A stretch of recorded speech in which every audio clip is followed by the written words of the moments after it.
Good morning and welcome back to the Vision Alignment Show, where we all understand how important it is to have our core beliefs, our core values, and strengths aligned with our vision. That's why we call it the Vision Alignment Show. We have a great guest coming on today.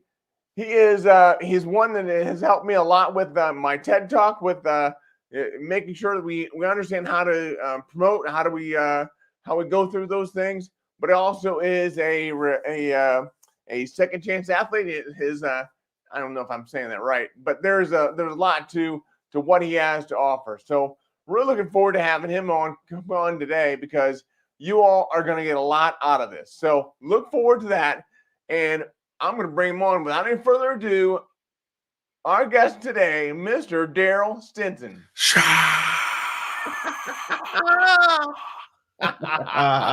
How was that? Oh man, living my best life over here, man. You already know.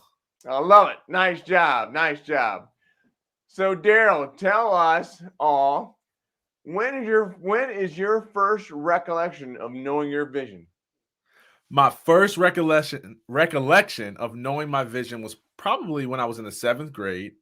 And it's kind of like, I feel like it's always kind of been there. I always kind of had like inspiration to speak to others. I wasn't always confident, but I always kind of felt like, man, I could be up there in front of people. I could perform. I could write. I could communicate. And when I was in 7th grade, we were doing what they call assigned reading, like in silent reading in class. I don't know if y'all used to do that. Did y'all do silent reading in class?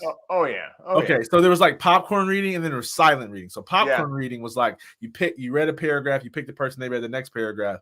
Silent reading was like you'd all read like a page or a couple pages at a time by yourself, and then you come together and talk about it as a class. And when I was silent reading in 7th grade, I remember looking at this book that was required reading, and thinking to myself, man, I could write something, if not just as good, better than this. Now, I was in the 7th grade, and I don't know what made me so bold to think I could do better than somebody who had their books all over the world in school systems. But I had that thought, and I started, and I literally stopped reading what I was reading, and then I started to write my own version. And I wrote an amazing, magical first paragraph. And I was like, oh my God, I'm going to be like the world's best artist or author, excuse me.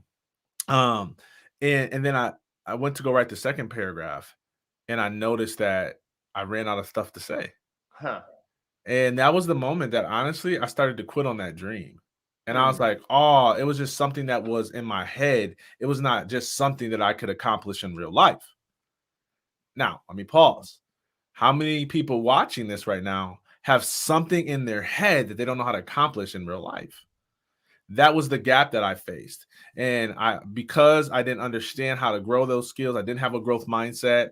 I also didn't know enough about me to know that truly was a passion, and not just like some idea that I had. You know how like people sing, and they all think that they can hit like that Whitney Houston, and we all think that we can hit that note in our heads, but when it comes out of our mouth, we can't actually do it. So that's what I had to distinguish between. Is this just a hype dream, or is this really my vision for my life? Wow. If you want to hear more, stay right there.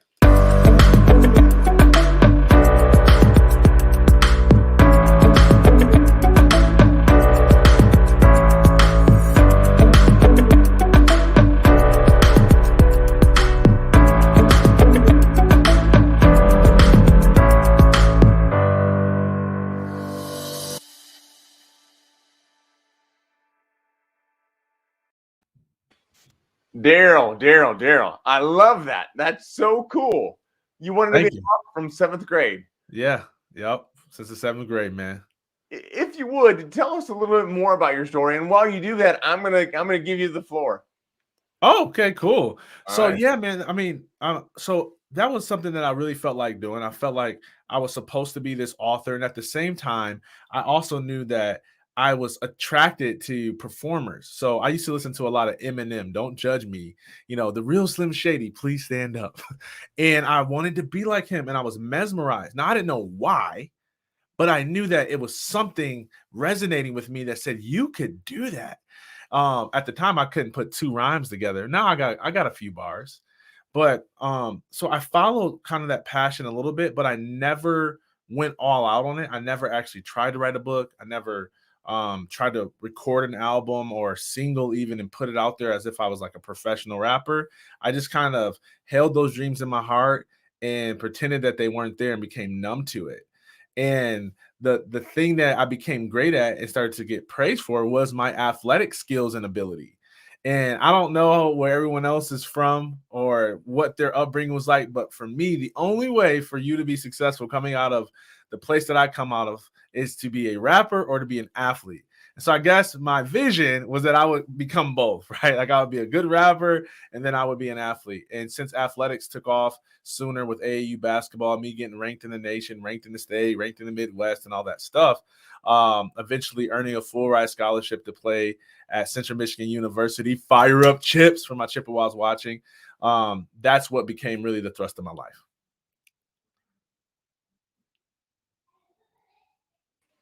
Wow. You're a Chippewa. Chippewa. I'm a Rocket. Oh, I'm sorry about that. Oh, it's all good. It's all good.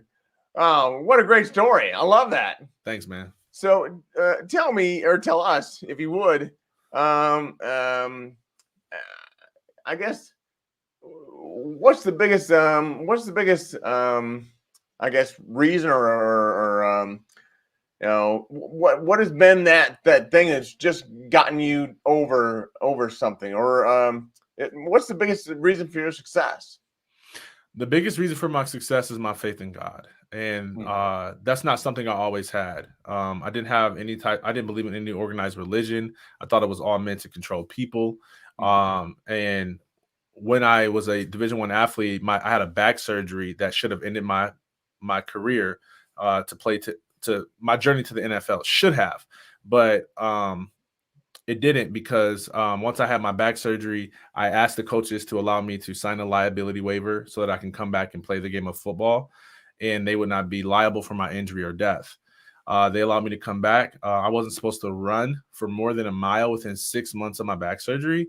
I was starting as a defensive end within 6 months of my back surgery.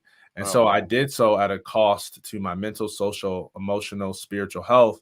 And I did so very much powered by this drugs called opioids. And so I started off taking the pain pills just to get me through practices, then to get me through games, then to get me through the day. And I just kept using more and more and more and developed this addiction to painkillers, and then started selling drugs throughout the state of Michigan in order to cover the cost of my healthcare expenses, going from chiropractic visits to back specialists to acupunctures to nerve killings to epidural injections, all just paying out of pocket. And my life was really spiraling out of control like that for 2 years. I was going from practices to selling drugs to games to selling drugs to classes, and it was just a blur. And going into my senior year, I was taking so many opioids that my blood was thinning to the point where every time I made contact on the field, my nose would bleed. So the coaches saw that something was terribly wrong and I wasn't having allergies like I told them I was having, and they kicked me off the team. And that's when I was forced to face this fact that I didn't know who I was outside of sports. My identity was completely evolved and wrapped around it, and that I wasn't prepared to be successful at anything else because I had really just not really applied myself to my education. And so since I didn't want to face that failure, and since I didn't feel like there was anything fulfilling in my future, that's when I got depressed and ultimately suicidal, and ended up in a psychiatric care facility after multiple suicide attempts. And thankfully, it was there in that psychiatric care facility that I found my faith in Christ and literally left that place like Clark Kent becoming Superman. Got on fire, all because I had hope. Remember, I didn't have hope for all these years when I'm just like holding on to this dream that I know was dying. But then, boom, I come out of this psychiatric care facility because I have faith in Christ now. And I'm like, I've got hope now. Now I can do something with my life. And going back to what we were talking about earlier, all those seeds and those thoughts of like, oh, I could be an entertainer. Oh, I can share my story. I can share those messages started to get brought up to the surface. So I graduated, got my degree in Integrative Public Relations. I worked at Central Michigan University in the marketing department, won some awards for higher education marketing, became a marketing consultant. That's where I got my start in the speaking industry. Then I got credentialed as a pastor, revitalized the church and started pastoring for several years. And then I launched Second Chance Athletes to give former and forgotten athletes a second chance to succeed in life without the demands of sports. That was kind of my brand. Then during the pandemic, I launched my personal brand and wrote a best-selling book called Who Am I After Sports, and then made Second Chance Athletes a nonprofit and made Darryll his personal brand and his own separate LLC, which is Stinson World Enterprises. And now I talk on mental health and high performance, and I help elevate the platforms of other speakers and share their stories through TEDx stages, through other engagements that they may not have even thought were available to them. And I absolutely love it. I know that you're going to ask me what the vision is. The ultimate vision, the ultimate vision is to make the world a better place to live by helping us all operate to the fullness of our purpose and potential while living in strong unity with one another. Wow. Okay. So I'm going to break that down a little bit. So to help make the world a better place, right? I used to say, I want to change the world. I want to change the world. I want to change the world. And then I realized something. I really don't think there's anything wrong with our world that needs to be changed. I believe that we live in a world of that we live in a world of more than enough. See, some people think we live in a world of not enough. I believe we live in a world of more than enough.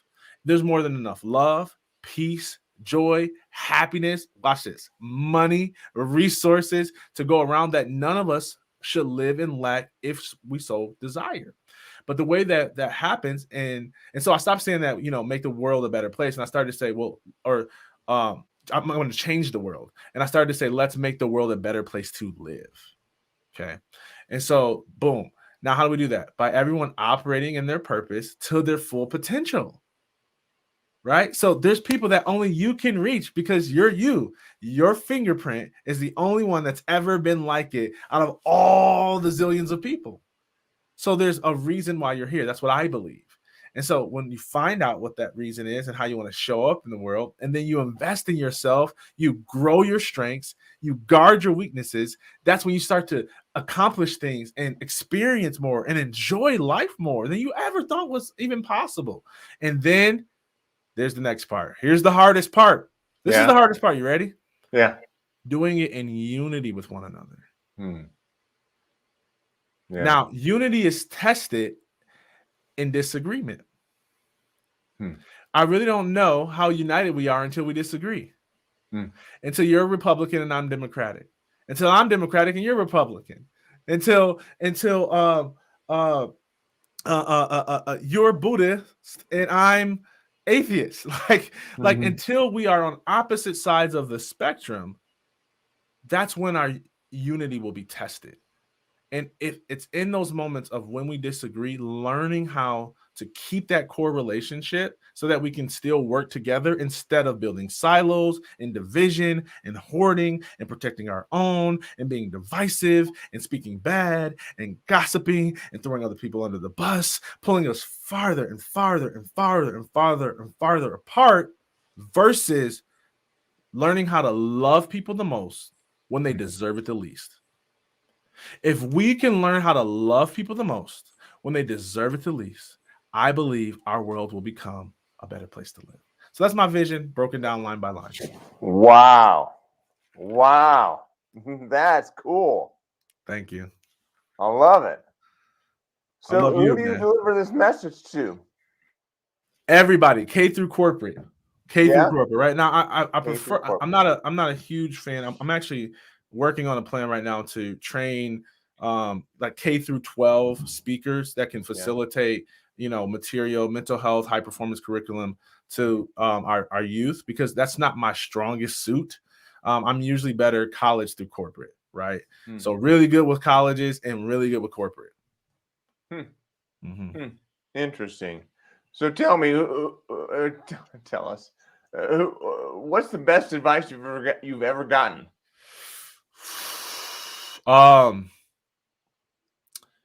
The best advice I ever got was to be myself. It probably was said through a spiritual lens of, if you're not being yourself, then if you're being someone else, then who's being you?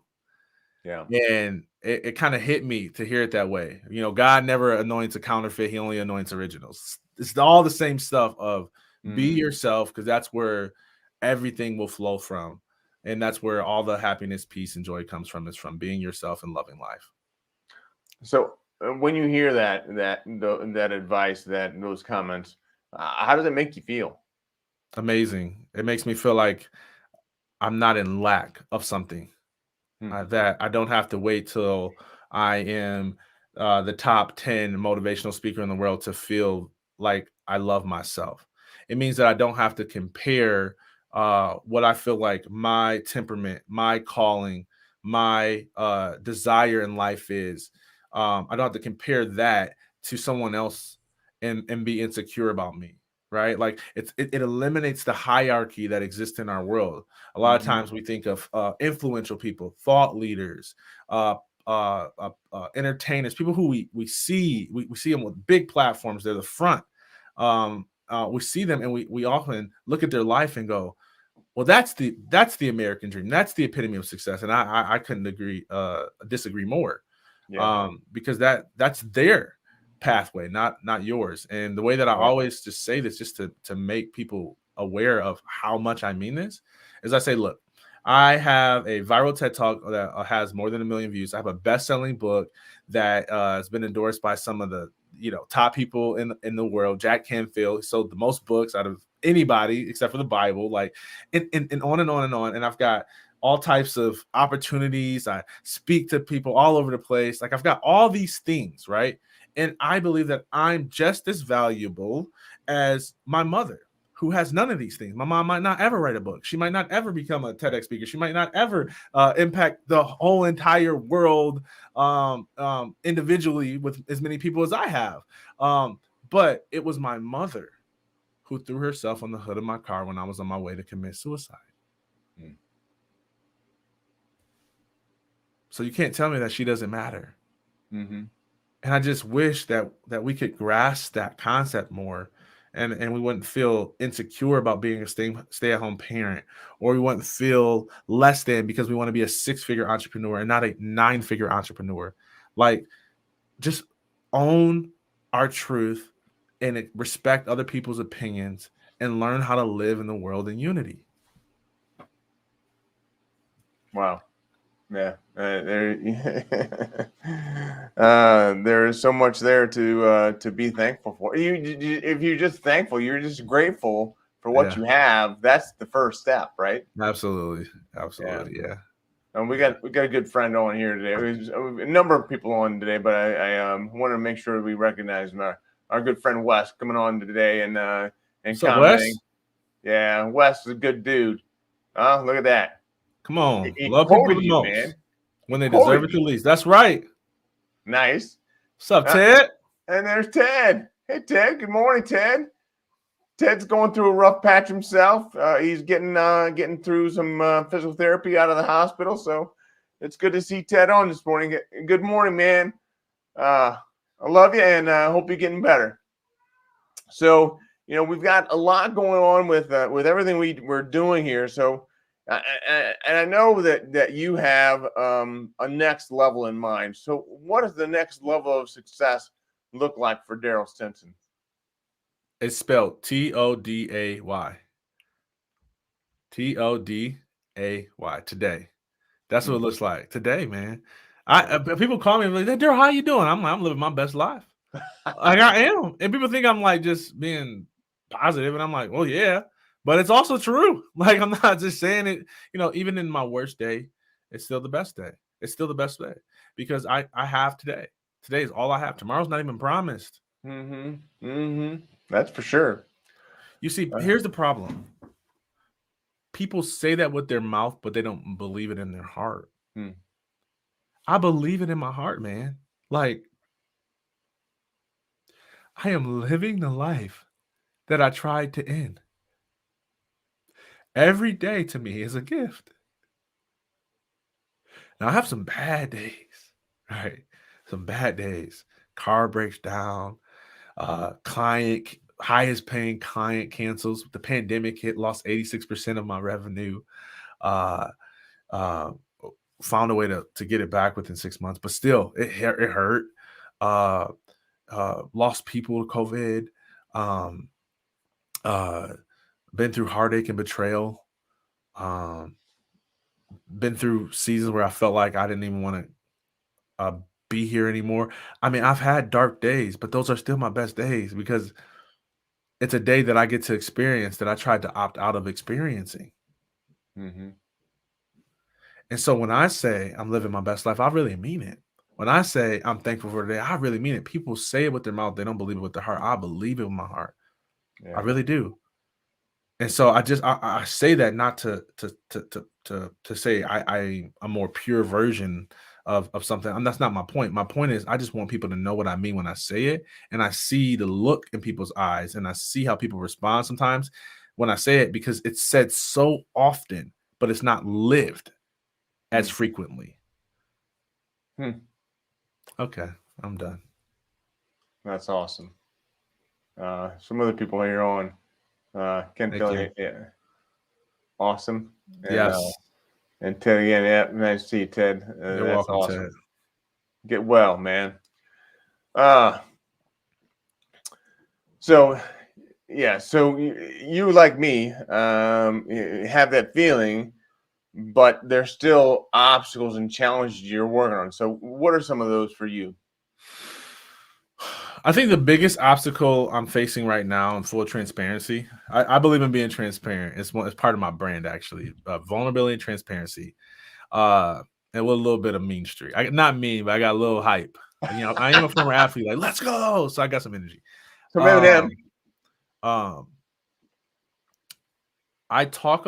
I speak on topics of mental health and high performance, but I train on public speaking and have services to help people all in the speaking realm, whether it's creating your next speech for you, whether it's coaching you on the business side of speaking, whether it's helping you to improve your delivery, whether it's helping you to land your TEDx talk, like whatever that may be. It could be you have a TEDx talk, but you don't have like any visibility, teach you the marketing strategy. So my front end doesn't match my back end, right? Meaning like what I talk and speak about and usually more frequently post about on social media doesn't match what I'm offering people for additional consulting services. And so I'm having some trouble with that. And I know that it's creating brand confusion for my audience. And I know that everyone I speak to, they want the mental health and the personal development stuff. But then my clients are like, put out more public speaking stuff. So I'm struggling right there. You can hear it in my voice that I don't have complete clarity of how to fix it. But that's me being transparent. Well, thanks for that. Ted again says he can relate with all he's going through. So he's right. I have realized I'm grateful for today. So that's a good thing, Ted. That's awesome. Well, tell me, I've got. Let's just ask. I'll ask you the question for everybody. Who helps to see your blind spots? Everybody. Number one, me. Yeah. And this is key. If you're a leader, this is key. You really want to listen to this. I give the people around me permission to address my weakness. Because some people will see it, your blind spots, and they won't say anything because you don't create an environment of safety. And sometimes it's not intentional. it's just that people look up to you as a boss, as a friend, as a leader. They respect you. And they also, everyone knows they have their own. So some people don't feel bold enough to speak up, but I let people know, like, literally tell me, where did I screw up? And I know for me, because I know myself, leadership starts with self-leadership. I know that I'm really good on relationships. I'm really good in messaging. I'm really, really bad at details. Really, really like really bad. I'm so bad that I literally have somebody on my staff whose sole job is to make sure I don't forget anything. That's how bad it is, right? And so my team helps me. My wife sure does help me. We're complete opposites. She sees everything I don't. My pastor helps me. My masterminds that I'm a part of help me. I help me. I got so many people looking at my blind spots. And I always tell people, here's the key: grow your strengths, guard your weaknesses. Grow your strengths, guard your weaknesses. So I know it's a weakness. And I know if there's any gap, it's always going to be in the details for me. It's not going to be an emotional connection. It's not going to be a message. It's going to be in the details. And so that's why I hire people for that. But also I am transparent about it. I'm clear about it. I even tell my clients, hey, here's what I'm really good at. If you fall victim to my weakness, please do not charge it to the value of the program. Just know it's a weakness of the leader. That's it. And I will take care of you. All right. Help me help you. So give us an example of how you grow your strengths and guard your weaknesses. Yeah. So one of my strengths is communication.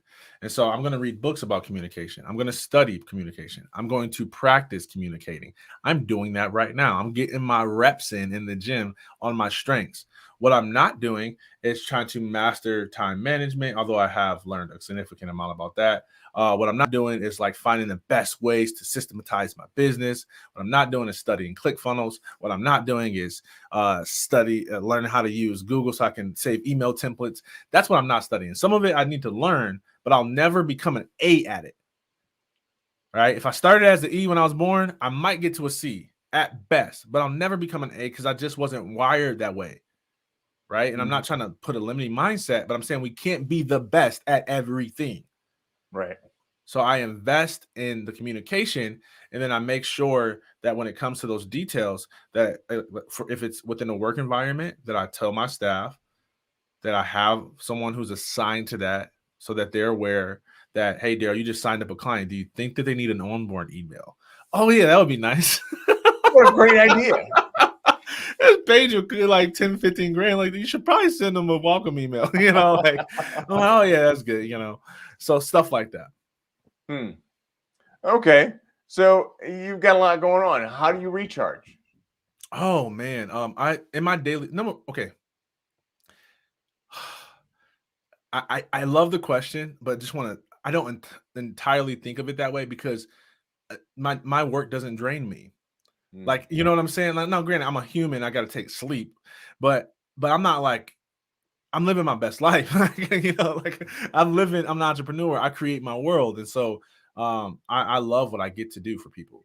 So, so it's not that draining. In fact, it's hard for me when I take vacations to actually be there because I'm thinking about work, you know, like, because it's my passion. It's not just work to me. It's not drudgery. So anyways, but I have my morning and my nighttime routines, which are refreshing to me. My morning routines where I connect with God is where I work on my business, work on my life. I take inventory, be grateful. Nighttime routine is sort of the same thing. Set my intention for the next day, being grateful, being around my daughters. I have 3 amazing daughters that you cannot be around them for more than 5 minutes and not be both highly irritated and highly fulfilled. How old are they? 7, 5, and 3. Oh, wow. Yeah, I got little bitties, man. Yeah. That's awesome. Yeah. So then my wife, entertainment, movies, solitude, exercise is all ways that I refuel.